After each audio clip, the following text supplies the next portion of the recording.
Hey, I'm Randy, and I'm the Cheap Audio Man. Thanks for watching me on YouTube. If you're new here, subscribe. I've got a lot of other videos, lots of other speakers and IEMs and amps and all sorts of audio-related equipment at a fair price. At least what I think is a fair price. Anyway, today we're talking about the KEF Q150s. So grab a beverage, sit down, and let's talk about the KEF Q150.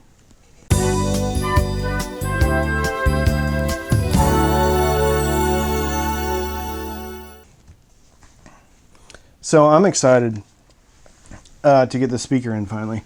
My other experience with KEF was not so great. And it was with one of their higher end, if not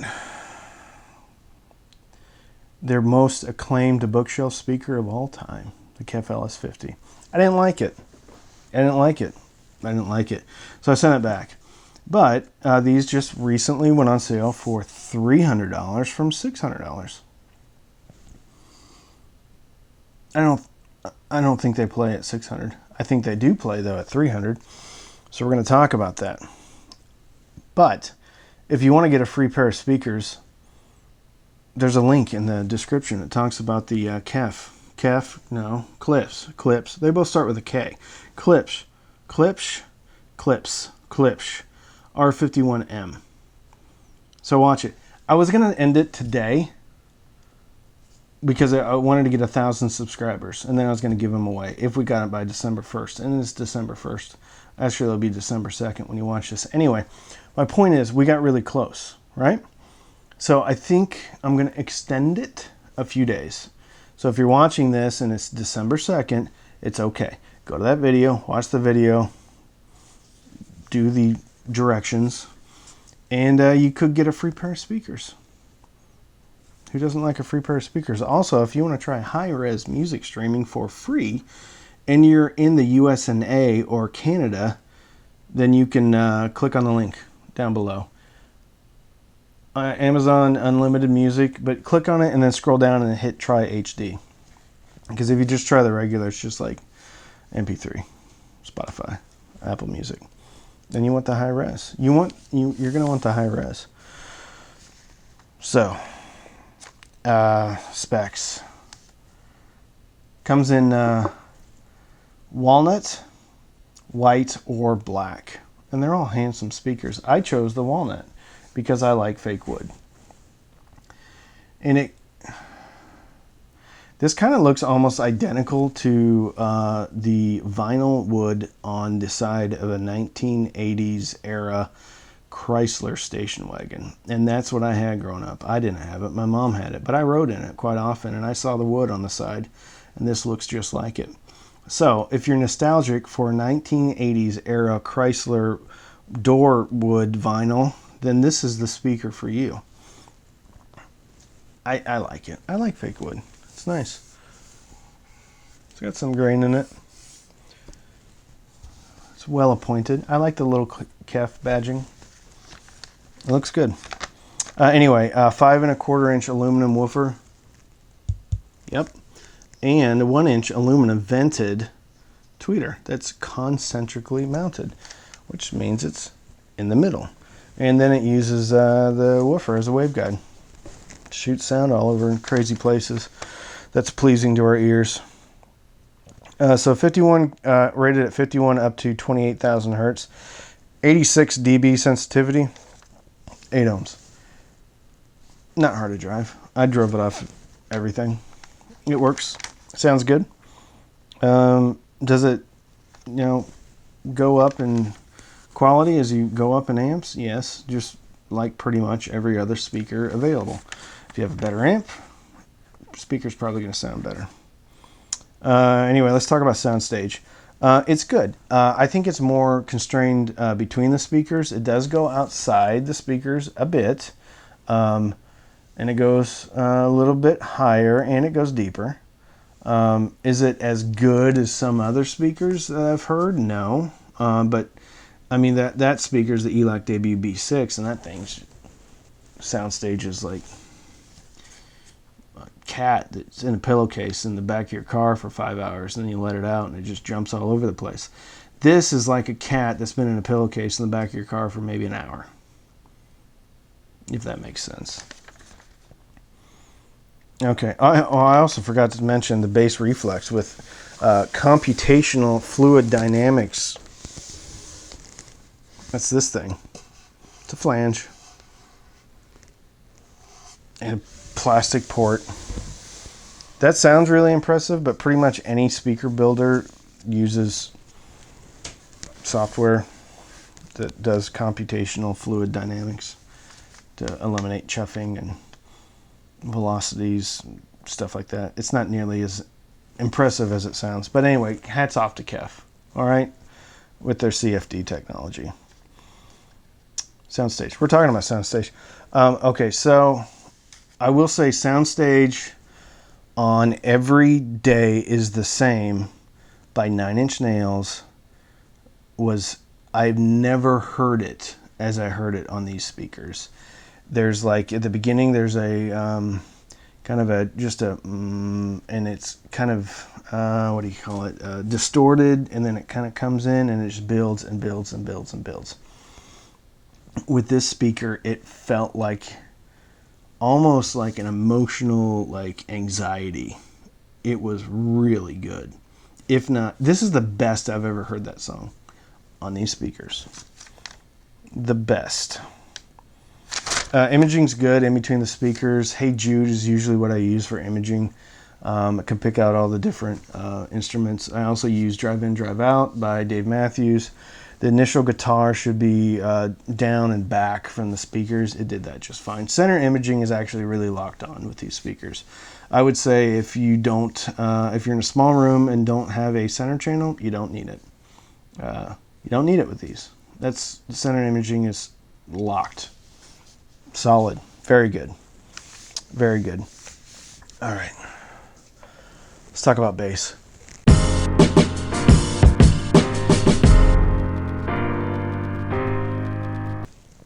Bass, surprisingly full and pleasant compared to the KEF LS50.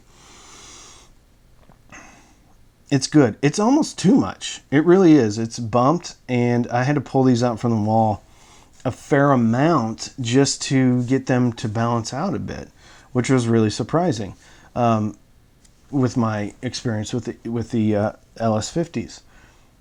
I think the bass on this 5 1/4 is probably the best that I've heard from a 5 1/4 as far as fullness. Usually a 5 1/4 sounds anemic, and I have to really shove it up against the wall to get it to balance out. This is the exact opposite. I had to pull it away from the wall. And not to say that I had to do that to get it balanced out. I wanted to see how tight and how clean I could get that bass.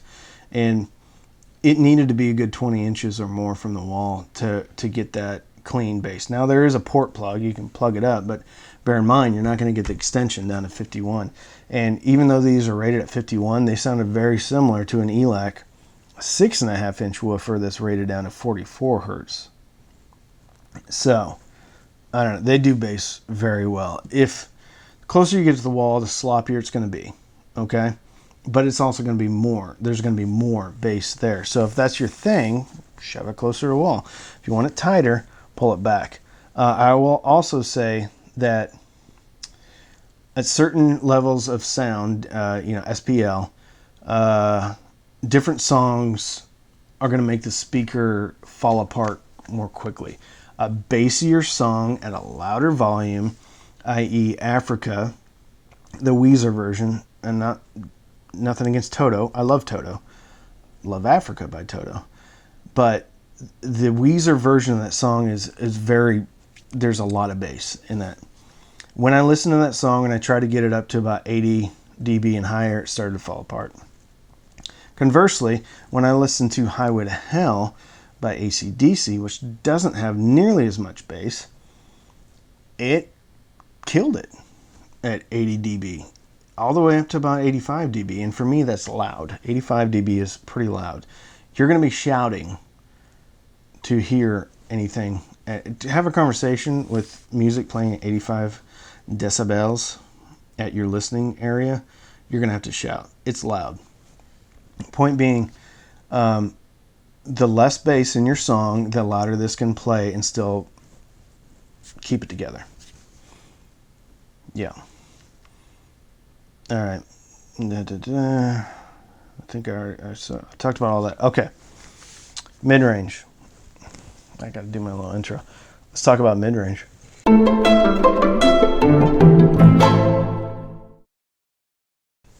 Mid-range, very good. Very clear, very balanced. Chris Cornell sounded excellent. He sounded clear. He sounded, with the parts where he was raspy, it sounded very raspy, very good. Where this mid-range is, where this speaker really blew me away was Sad But True by Metallica. I know that's shocking that I use Metallica to test my speakers. Sad But True, the guitar riff, dun, dun, dun, dun, dun, dun, that part, you could feel it in your chest.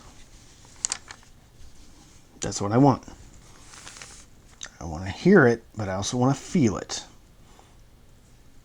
And I did. Very good. If there's a gripe on the mid-range, it's going to be on female vocals. Alanis Morissette, Uninvited. I use that song for not only soundstage and travel and treble tonality, but I also use it for upper mid-range, female vocals. While she didn't sound bad, I have heard her sound better. Granted, she sounded better on speakers twice this price. Now, this is supposed to be a $600 speaker. The speaker that she sounds better on is Eclipse RP600M. Right over there. I know you can't see it, but it's right over there.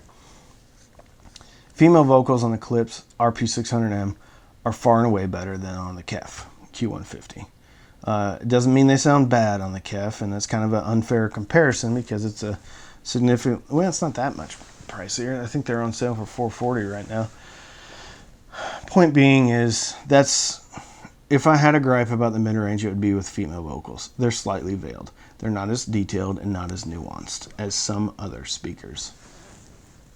They're not as nuanced as the Q Acoustics 3020 either. Okay. Tonally, it's good though. Kind of Blue, Miles Davis, that record. The first track's called So What. A lot of saxophone in there. Bass, like the doom, not the, anyway, the actual stand-up bass. Very good tonally. Sounds like you're there. It sounds great. Mid-range is good. Female vocals slightly veiled. Let's talk about treble.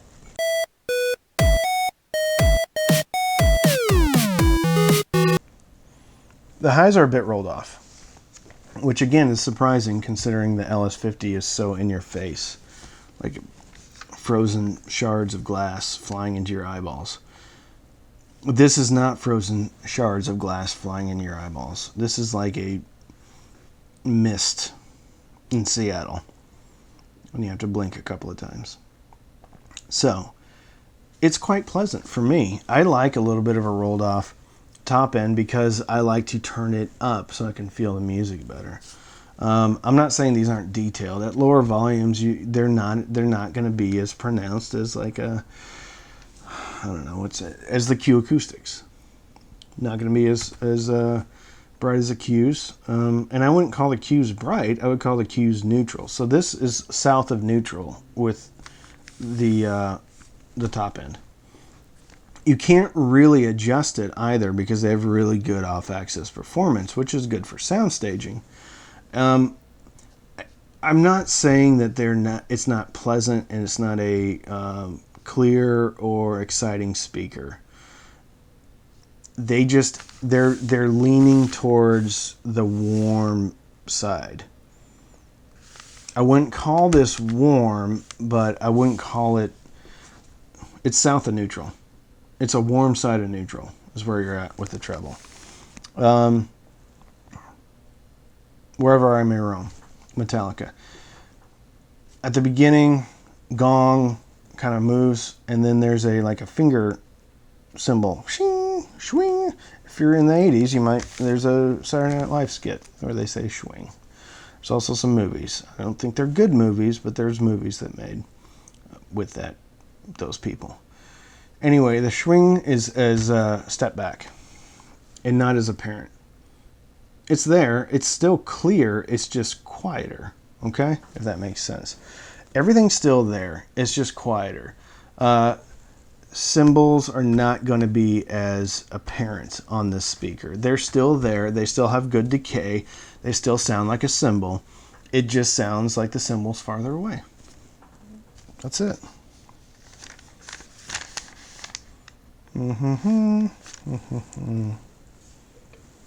What are my final thoughts?